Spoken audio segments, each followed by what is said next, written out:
Hello అండి. జ్యోత్స్నకి సూరజ్ అంటే ఇష్టమేంటి? కార్తీక్ అంటే కదా ప్రేమ అని అనుకుంటున్నారు కదా. లేదండి, జ్యోత్స్నకి సూరజ్ అంటే చాలా ఇష్టం. అయితే ఆ ఇష్టం ఎలా కలిగిందనేది, అసలు తను ఎలా ప్రూవ్ చేసుకుంటుందో చూడండి. విషం తీసుకుని మరీ ప్రూవ్ చేసుకుంటుంది. బిగ్గెస్ట్ ట్విస్ట్ బ్రేకింగ్ ఎపిసోడ్ ఇది. మిస్ అవ్వకుండా కంప్లీట్గా చూడడానికి అయితే ట్రై చేయండి. వీడియోలోకి వెళ్ళినట్లయితే, జరిగిన దాని గురించి ఆలోచిస్తూ బాధపడుతూ ఏడుస్తూ ఉన్న జ్యోత్స్న దగ్గరికి అయితే పారిజాతం వస్తుంది. ఏంటి అసలు నిన్ను రిజెక్ట్ చేయడం ఏంటా సూరజ్ గాడు?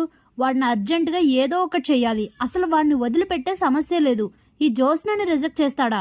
ఈ పారిజాతం మనవరాల్ని, మాజీ మిస్ హైదరాబాద్ని నిన్ను రిజెక్ట్ చేయడం ఏంటే? ఈ పాటికే నీకున్న కోపానికి ఈ రూమ్లో ఉన్న సామాన్లన్నీ పగలగొట్టేస్తూ ఉంటావని అనుకుని నేనొస్తే నువ్వేంటే ఇంత నిశ్శబ్దంగా కూర్చున్నావు అని అడిగితే, అలా పారిజాతం వైపు జ్యోత్స్న చూసేసరికి షాక్ అయిపోతుంది. ఏంటి ఏడుస్తున్నావా అని అడిగితే, అవును గ్రాని, ఇది ఏడుపు కాదు, బాధ. వాడు అన్న మాటలన్నీ నిజమే కదా. వాడు చేసింది తప్పే ఉంది, తప్పేం కాదు. సూరజ్ చేసింది అసలు తప్పే కాదు. కానీ చివర్లో వాడన్న మాట చూసావా? నన్ను రిజెక్ట్ చేస్తున్నాడంట. వాడి కోసం నా మనసులో ఉన్న ప్రేమని నేను ప్రూవ్ చేసుకోవాలంట. నా మనసులో ఉన్న మాట చెప్పేలోగానే నా వ్యక్తిత్వాన్ని, నన్ను ఒక క్యారెక్టర్ లేని దానిలాగా అందరి ముందు నిలబెట్టేశాడు.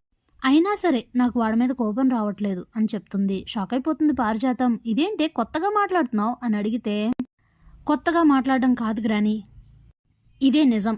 సూరజ్ అన్న దాంట్లో తప్పేం లేదు. నన్ను కాసేపు ఒంటరిగా వదిలే, నాకు నేనుగా ఆలోచించుకోవాల్సిన విషయాలు చాలా ఉన్నాయి. నువ్వు ఇక్కడి నుంచి వెళ్ళిపో అని చెప్తుంది. ఇక అక్కడి నుంచి అయితే వెళ్ళిపోతుంది పారిజాతం. జ్యోత్స్న అలా ఆలోచిస్తూ బాధపడుతూ ఏడుస్తూ ఉంటుంది. ఇప్పటి వరకు ఎప్పుడు చూడని యాంగిల్ అయితే జ్యోత్స్నలో చూస్తాం ఈరోజు. మరోవైపు కాంచన ఇంట్లో కాంచన, కార్తీక్, శ్రీధర్, దీప నలుగురు మాట్లాడుకుంటూ ఉంటారు. అసలు ఏంట్రా సూరజ్ గారు అందరూ ఒప్పుకున్నారని హ్యాపీగా పెళ్లి చేసుకోవడం మానేసి తన మనసులో లేవని ఏదేదో మాట్లాడడం ఎందుకు అని అంటే, నిజాయితీపరుడు కాబట్టి, మంచివాడు కాబట్టి ఉన్నది ఉన్నట్టుగా మాట్లాడాడు. అందులో తప్పే ఉంది నాన్న. మీకు సూరజ్ మీద నమ్మకం లేదా అని అంటే, నాకు నమ్మకం ఉంది. సూరజ్ చాలా మంచివాడు, నన్ను కాపాడాడని నేను ఆ మాట చెప్పట్లేదు. వాడి గురించి ఒక అవగాహన ఉన్నవాడిగా చెప్తున్నాను. అసలు సూరజ్ గురించి అయితే ఏ సమస్య లేదు. కానీ ఇప్పుడు జ్యోత్స్న ఏం చేస్తుందో చూడాలి.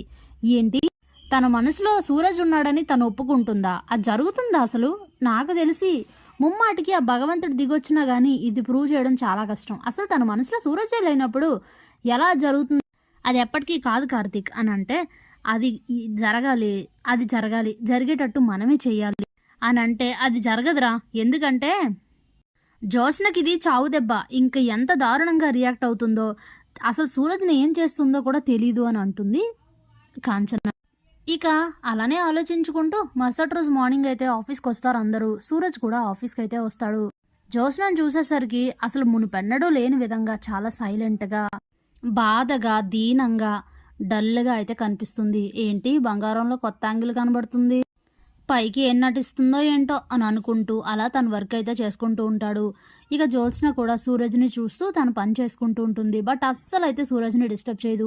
ఇంతకు ముందులాగా తిట్టడాలు ఏమీ ఉండవు, సైలెంట్గా అయితే ఉంటుంది. వీళ్ళిద్దరిని గమనించిన కార్తీక్, దీప అయితే వీళ్ళు ఇంత సైలెంట్గా ఉన్నారేంటి, కొత్త యాంగిల్స్ చూస్తున్నాం వీళ్ళలో అని అయితే మాట్లాడుకుంటూ ఉంటారు. ఇక సూరజ్ అయితే బ్రేక్ టైంలో జ్యోత్స్నని కాఫీ తాగడానికి వెళ్దామా అని అడిగితే, అసలు ఏం మాట్లాడదు, నాకు ఇంట్రెస్ట్ లేదు, నువ్వు వెళ్ళని చెప్పేస్తుంది.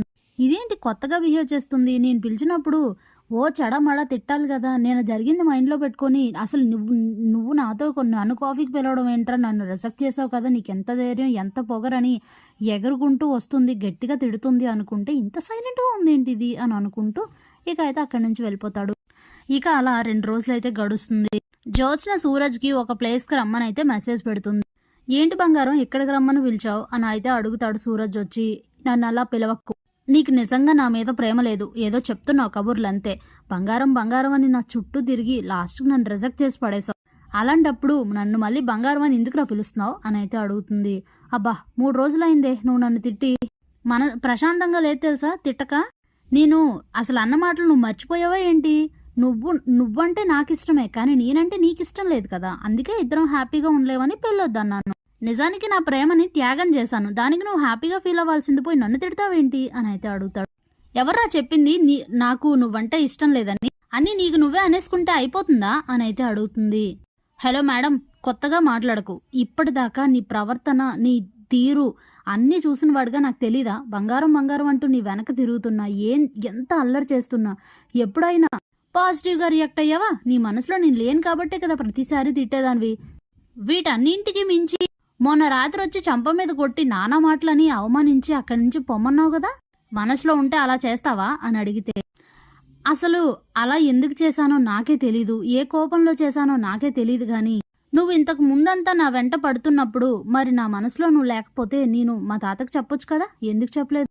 అది కూడా పక్కన పెడితే అసలు నేను ఓర్చుకోలేని విషయం ఏంటో తెలుసా? ఇప్పటి వరకు నా వెనక తిరిగిన నువ్వు నన్ను రిజెక్ట్ చేసేసరికి తట్టుకోలేకపోతున్నాను.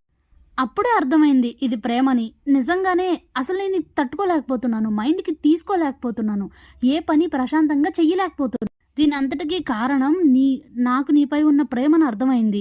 వేరే ఎవరినో నువ్వు పెళ్లి చేసుకొని వెళ్ళిపోతే నువ్వు హ్యాపీగా ఉంటావేమో, కానీ నేను హ్యాపీగా ఉండలేను.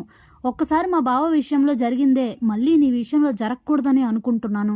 అందుకే త్వరగానే తేరుకోవాలని నీకు ఈ విషయం చెప్పడానికి వచ్చానని చెప్తుంది.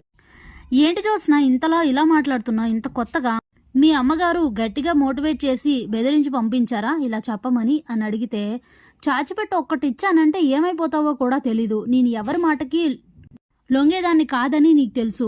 నా మనసులో ఇప్పటికీ మా బావే ఉండుంటే నేనొచ్చి నీతో ఇలా మాట్లాడక్కర్లేదు. నా మనసులో లేని వాడిని నేనెలా తెచ్చుకోవాలని మా పేరెంట్స్కి చెప్పేసి సైలెంట్గా ఉండొచ్చు. కానీ నిజంగా నువ్వంటే ఇష్టం కాబట్టే ఈ ప్రేమను నేను ఫీల్ అవుతున్నాను. ఆ విషయం నీతో చెప్పడానికే వచ్చానురా. నన్ను ఎందుకు నమ్మట్లేదు అని అయితే అడుగుతుంది. ఏమో నాకు నమ్మకం కలగట్లేదు అసలు అని అయితే అంటాడు సూరజ్. అప్పుడే పాయిజన్ బాటిల్ బ్యాగ్లో నుంచి తీసి చేతిలో పట్టుకుంటుంది. ఏంటది అని అడిగితే, ఇది డమ్మీ పాయిజన్ కాదు, ఒరిజినల్ పాయిజనే. కావాలంటే చదువుకో, లేబుల్ పైన ఉన్న డీటెయిల్స్ చదువుకో. ఇది ఒరిజినల్ పాయిజనే. ఇప్పుడు నాకు నువ్వంటే ఇష్టం లేదని అంటున్నావు కదా, నేను నీపై ఉన్న ఇష్టాన్ని ప్రూవ్ చేసుకోవడానికి ఈ విషయం తాగి చస్తాను. అప్పుడు ఏ ప్రాబ్లం లేదు కదా. అప్పటికైనా నమ్ముతావా? నేను చచ్చిపోయిన తర్వాత అయినా నువ్వంటే నాకు నిజంగా ఇష్టమే అని, నేను ఏ అబద్ధం చెప్పలేదని నమ్ముతావా అని అయితే ఏడుస్తూ చాలా ఫీల్తో అయితే అడుగుతుంది. ఏంటి ఇలా మారిపోయావు? ఏంటి ఇలా మాట్లాడుతున్నావు? అసలు నమ్మలేకపోతున్నాను అని అంటే, మొన్న నువ్వు రిజెక్ట్ చేసాకే నాకు అసలు విషయం జ్ఞానోదయం అయింది. చెప్పు, ఈ పాయిజన్ తాగి నా ప్రేమని ప్రూవ్ చేసుకోనా అని చెప్పి ఇక పాయిజన్ మూత తీసి తాగబోతూ ఉంటే సూరజ్ వచ్చి దాన్ని ఆ విషం బాటిల్ని అయితే నెట్టేస్తాడు. ఏంటి నువ్వు అన్నంత పని చేసేలా ఉన్నావు? నిజంగా అంత పనే చేస్తే ఈ జీవితం ఎందుకు? నేను బ్రతికేదే నీకోసం.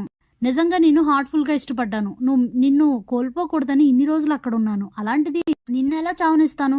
అలా ఏం కాదు, పద పెళ్ళికి ముహూర్తాలు పెట్టమని చెప్దాం అని చెప్పి ఇక జ్యోత్స్నని తీసుకొని అక్కడి నుంచి వెళ్ళిపోతాడు సూరజ్. జ్యోత్స్న కూడా చాలా హ్యాపీగా ఫీల్ అవుతుంది. Thanks for watching.